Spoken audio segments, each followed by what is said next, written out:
également de l'EAS, est à côté, donc on est bien sur ce site.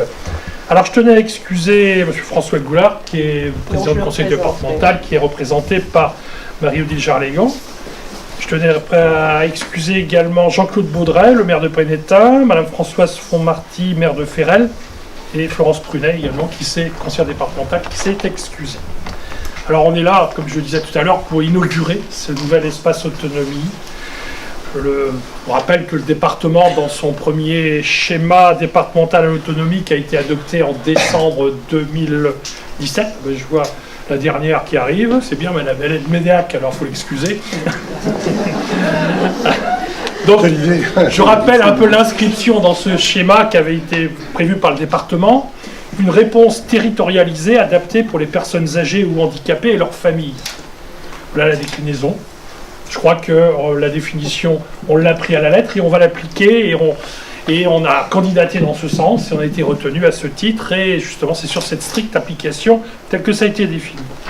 Donc on a dû redimensionner, je dirais, 4 espaces autonomie sur la base d'un nouveau cahier des charges qui a été présenté en mars 2018. Cela a eu pour conséquence effectivement la création d'un unique espace autonomie qui va regrouper tous les espaces Pleu-Hermelais et Sud-Est, je dirais. Donc cet espace qui est aujourd'hui matérialisé sur la carte que vous voyez à l'écran, qui s'étend de Ménéac jusqu'à Pénétin, je crois, pour le plus éloigné. Si on doit chercher les deux extrêmes, on est bien dans ce sens-là. Alors, dans ce contexte, c'est vrai, les élus... Alors, plus fort, oui.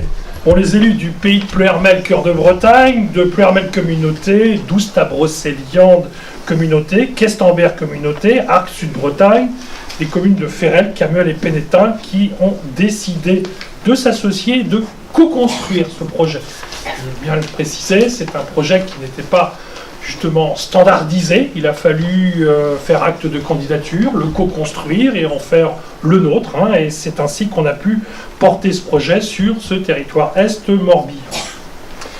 C'est vrai qu'on s'est inspiré, bien entendu, d'expériences premières, fort d'expérience, je dirais, sur le CLIC. Antérieurement, c'était la première expérience. Ensuite, l'espace autonomie senior, le PETR de Pays de Pleu-Hermel s'est porté candidat. Et on a été retenu sur ce territoire qui, je vous rappelle, pour quelques chiffres, 83 communes, 2400 km², Ménéac à Pénétin, comme je le disais, 136 628 habitants, dont 28,7%, près de 29%, ont plus de 60 ans. Donc notre public, je dirais, de prédilection qui va dans ce sens. Alors ce projet, il a résulté, comme je le disais, d'une réelle volonté commune. C'est une volonté politique, certes, mais qui a été conjointe, qui a été co-construite pour réaliser un accompagnement de proximité auprès des populations âgées et d'ouvrir un peu les premiers lieux d'accueil, je dirais, pour les personnes en situation de handicap, ce qui est un sujet nouveau par rapport à ce qu'on avait l'habitude de connaître. Cette notion de proximité était pour nous importante. C'est ce qui a motivé véritablement notre candidature et non pas celle qui pouvait être plus généraliste, s'étendant sur l'intégralité du territoire numéro 4. On a souhaité véritablement apporter le plus tel qu'on avait su faire jusqu'à maintenant et l'appliquer véritablement. Alors pour ce faire d'ailleurs, par rapport à la présentation première qui avait été proposée par les financements proposés par l'ARS et le département, on a proposé de participer financièrement à des postes supplémentaires dans la mesure où on considérait que la proposition première ne permet pas d'obtenir véritablement un service tel qu'on le souhaitait sur notre territoire, tel qu'on avait pu l'appliquer sur notre territoire et qu'on souhaitait véritablement voir durer.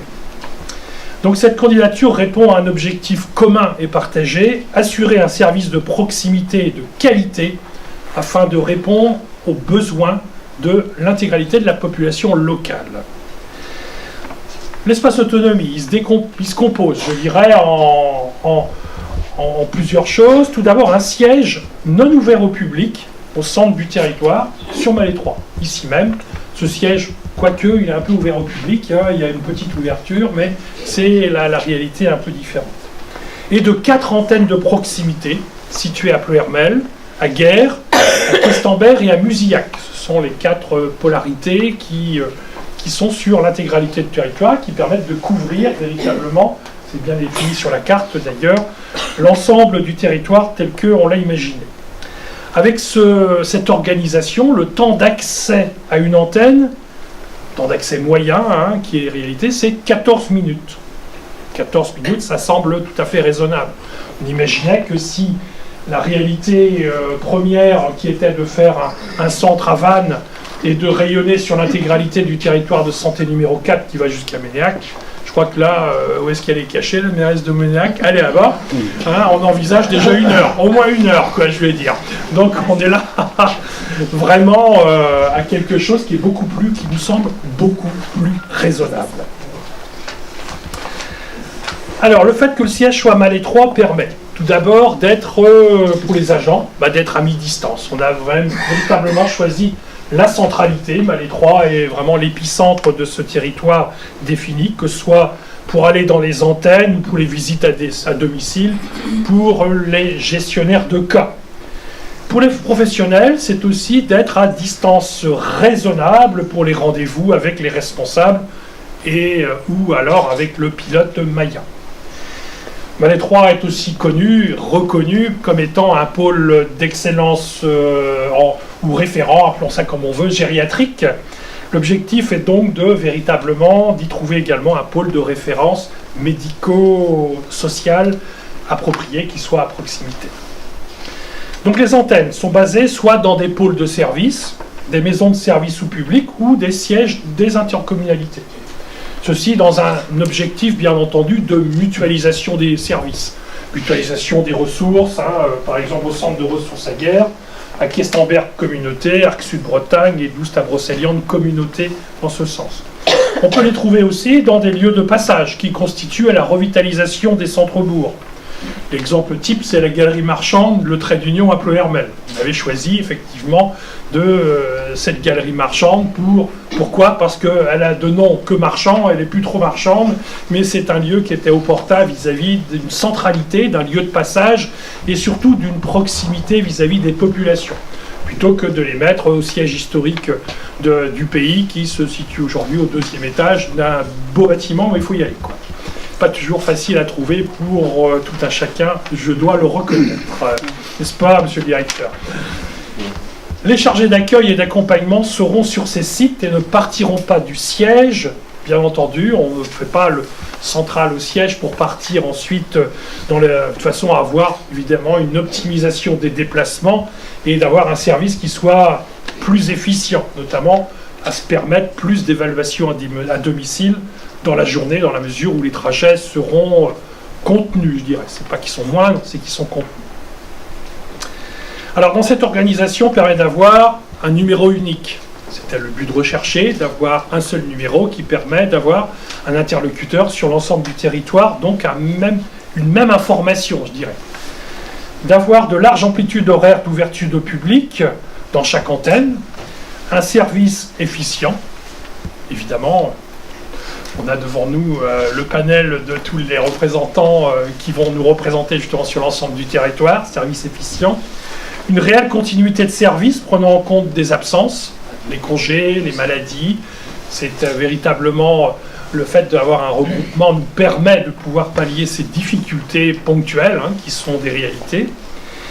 La possibilité pour chaque agent de travailler à distance sur une antenne ou au siège en fonction de son lieu de rendez-vous pour gagner du temps et réduire bien entendu des trajets. Et enfin, une certaine forme de sectorisation des agents qui permet de mieux connaître son territoire, mieux connaître les personnes, de faire son travail de façon plus efficiente.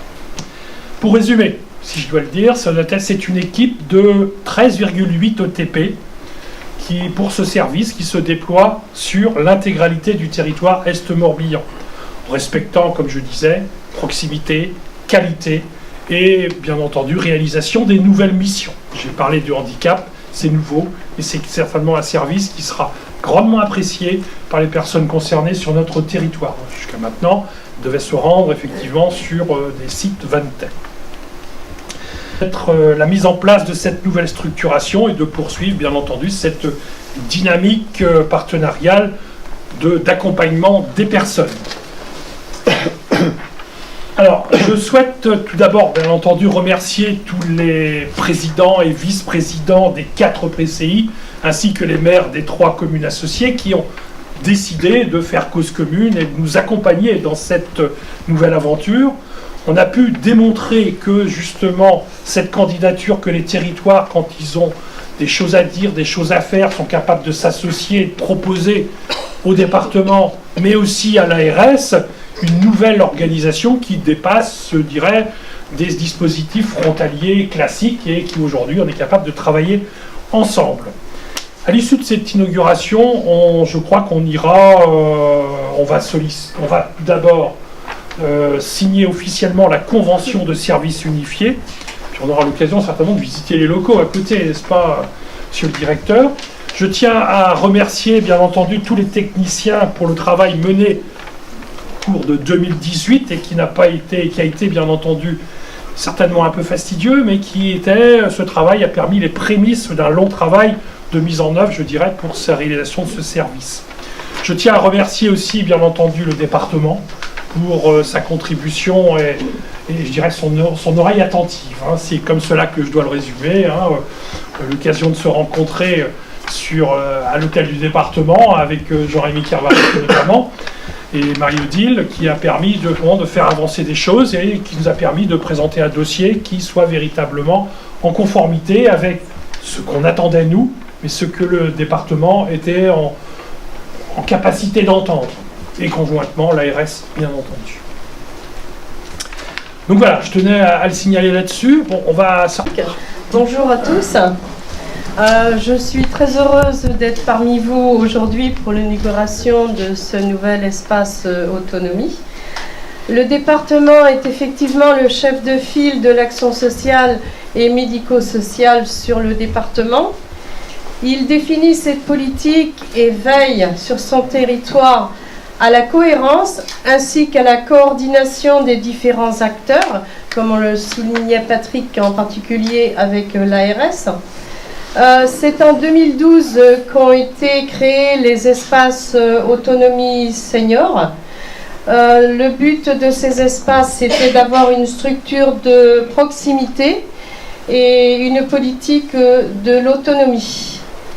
Ces espaces ont été créés pour apporter donc une meilleure réponse et améliorer les prises en charge des personnes âgées en collaboration avec nos différents partenaires. Le bilan réalisé dans le cadre des travaux du schéma de l'autonomie a fait apparaître des points de réussite et des évolutions souhaitables. C'est donc le département qui a souhaité revoir le nombre d'espaces autonomie senior. Le département a donc décidé de passer de 6 à 4 espaces autonomie, ce qui fait que le territoire sud-est Morbihan s'est agrandi et regroupe les 2 espaces autonomie qui étaient l'un à Pleuhermel et l'autre à ASB. ASB n'a pas souhaité répondre à l'appel à projet lancé par le département et c'est donc le pays de Pleuhermel qui a répondu à l'appel à projet.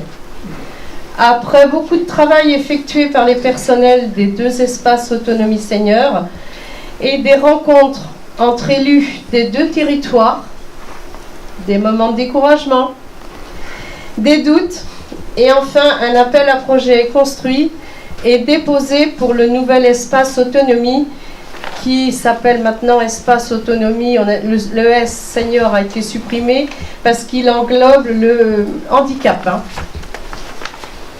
Les critères qui ont été retenus pour la sélection de ce dossier sont l'expérience et les références du dossier. La reprise des moyens humains et généraux, ça aussi c'était important pour le département. Les modalités d'organisation et de fonctionnement du nouvel espace autonomie. Le partenariat et les actions innovantes. Les conduites des projets. Le niveau d'appropriation de la méthode d'action pour l'intégration des services d'aide et de soins, les MAIA. Le projet était très élaboré au niveau de l'organisation, du management des équipes. Il était aussi par des propositions concrètes et réalistes. Il privilégiait la proximité, le réseau de partenariat est solide et inclut le secteur sanitaire. L'appel à projet remplissait donc en tout point les attentes fixées par le département. Ce nouvel espace autonomie annonce, je le souhaite, des collaborations nouvelles sur un territoire plus étendu, tout en conservant des réponses de proximité. Lors de la session du 14 décembre, le conseil départemental a voté une participation financière de 240 000 € et un CEPOM sera prochainement signé conjointement avec l'ARS. C'est un dossier qui a mobilisé beaucoup de temps et d'énergie par les différents partenaires. Mais la preuve est là que lorsqu'on se rencontre, se parle et qu'on travaille ensemble, on peut arriver à de beaux projets. Maintenant, il faut travailler ensemble et avec tous les partenaires. Mais sans doute, comme tout nouveau projet, il faudra peut-être des ajustements.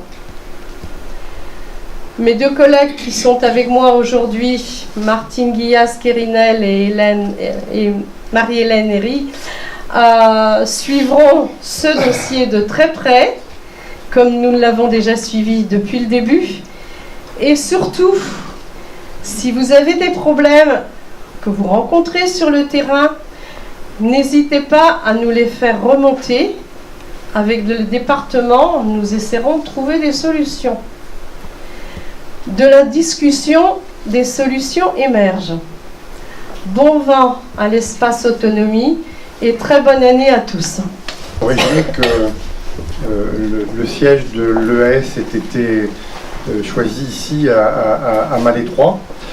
Je me réjouis aussi de l'agrégation des différents partenaires. Il y en a 8 si on intègre le chef de file qui est le pays, 4 communautés de communes, 3 communes. Alors on parle souvent sur nos territoires du vivre ensemble, vous le disiez à l'instant, je crois que le travailler ensemble aussi c'est important, et au service de la population. Moi j'ai retenu dans ce qui a été dit et dans le montage de cette affaire plusieurs mots. Le premier c'est la mutualisation, le fait de pouvoir se regrouper et de travailler ensemble, je le disais à l'instant. Le mot service, c'est de l'amélioration des services à la population, de qualité. Le troisième, c'est la proximité. Il est important que les gens, avec les antennes qui existent, puissent, à moins, tu disais, un quart d'heure, 20 minutes de chez eux, se rendre et bénéficier des services. Et puis le dernier point qui me revient à l'esprit, c'est l'expertise. On est une équipe de professionnels ici avertis, qui ont déjà fait leurs preuves dans le passé, qui ont travaillé sur le terrain dans le cadre des dispositifs qui existaient auparavant, ce qui permettra, comme le montre la plaquette, si je me rappelle bien, d'aborder une prise en charge globale de la personne âgée, d'avoir un lieu d'information permanent et aussi d'étendre le dispositif dans un premier temps sur un niveau d'information aussi handicapé. Donc je remercie tous ceux qui ont contribué à la réalisation de ce projet, le conseil départemental qui a retenu la candidature, et que ça ouvre peut-être à d'autres agrégations, d'autres mutualisations, d'autres façons ou projets où nous pourrons travailler tous ensemble. Et puis, au nom de mes collègues ici qui sont présents, les collègues vice-présidents et maires, je vous présente aussi tous mes meilleurs vœux de bonnes et heureuses années et surtout de bonne santé, c'est essentiel. Et je souhaite une pleine réussite à ce projet. Merci. Donc, tout d'abord, je voulais remercier le PETR de Pleurmel d'avoir porté, pour nous, en fait, d'avoir répondu au projet. Parce que pour nous aussi, c'était très important, cette proximité. Et je pense aussi que bon, l'époque est propice pour adresser mes vœux de succès à toute l'équipe de professionnels de l'espace autonomie. à tous les agents, parce que je pense que c'est l'année qui arrive, ce sera certainement une année de transition, une année d'organisation, et je pense que ce ne sera pas facile, mais je crois que tout le monde est confiant et que tout se passera bien. Donc voilà, tout simplement. Donc bonne et heureuse année à toutes et à tous. Je passe le micro. Tout a été dit, moi je voulais simplement dire que Arc Sud Bretagne ne pouvait pas porter, enfin ne se sentait pas capable de porter de par sa situation géographique, de par la dimension du territoire. Donc le choix de mutualiser, de se rapprocher de nos voisins est très intéressant. Je pense qu'il y a d'autres sujets sur lesquels on discute en ce moment entre nous à une échelle encore plus importante. Je voulais remercier l'ensemble du personnel parce qu'il y a eu un gros travail de fait dans des conditions qui n'étaient pas simples parce que leur devenir était engagé, ils ne savaient pas jusqu'où ils allaient, donc c'est quelque chose de bien. Les élus aussi qui ont travaillé, qui se sont battus, et remercier l'écoute du conseil départemental. Marie-Odile, tu nous as donné un bon coup de main avec tes collègues. Voilà, et meilleurs vœux à tous et puis longue vie à l'espace autonomie.